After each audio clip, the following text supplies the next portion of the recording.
नमस्तेऽस्तु महामाये श्रीपीठे सुरपूजिते शङ्खचक्र गदाहस्ते महालक्ष्मी नमोऽस्तुते।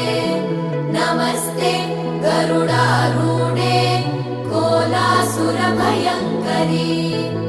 सर्वपाप हरे देवी महालक्ष्मी नमोऽस्तुते।